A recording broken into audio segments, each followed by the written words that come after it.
Lucifer పరలోకంలో తిరుగుబాటు చేసినప్పుడు యేసయ్య ఎక్కడ ఉన్నారు?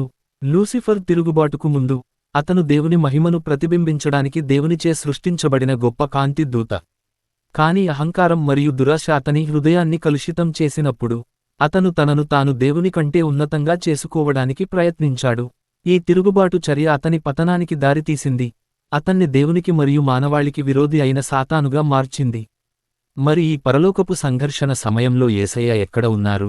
లేఖనాలు మనకు ఏమి చెప్తున్నాయంటే, యేసయ్య నిత్యుడు, ఆయన సృష్టి అన్నింటికంటే ముందుగా ఉన్నారు. ఆయన దేవుని వాక్యముగా ఆదియందు ఉన్నారు, మరియు సమస్తము ఆయన ద్వారానే సృష్టించబడింది. దీని అర్థం, లూసిఫర్ సృష్టించబడినప్పుడు మరియు అతను తిరుగుబాటు చేయడానికి ఎంచుకున్నప్పుడు యేసయ్య అక్కడే ఉన్నారు. యేసయ్య కేవలం సాక్షి మాత్రమే కాదు, ఆయన రాజులకు రాజుగా ఉన్నారు, మరియు తండ్రితో పాటు అధికారంలో కూర్చున్నారు.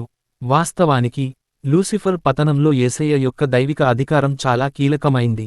సాతాను తిరుగుబాటు చేసినప్పుడు, దేవుని న్యాయం తక్షణమే జరిగింది. లూసిఫర్ మరియు అతని అనుచరులు పరలోకం నుండి తరిమివేయబడ్డారు. దేవుని పరిశుద్ధత సమక్షంలో ఉండటానికి వారికి ఇకపై అనుమతి లభించలేదు. నిత్య దైవత్వంలో భాగమైన యేసయ్య, ఈ తీర్పులో మరియు పాపంపై, తిరుగుబాటుపై సాధించిన విజయానికి పాలుపంచుకున్నారు.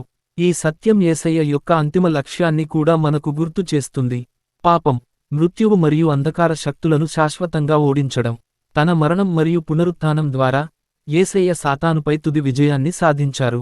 తద్వారా ఒకరోజు అన్ని తిరుగుబాట్లు శాశ్వతంగా అణచివేయబడతాయని నిర్ధారించారు.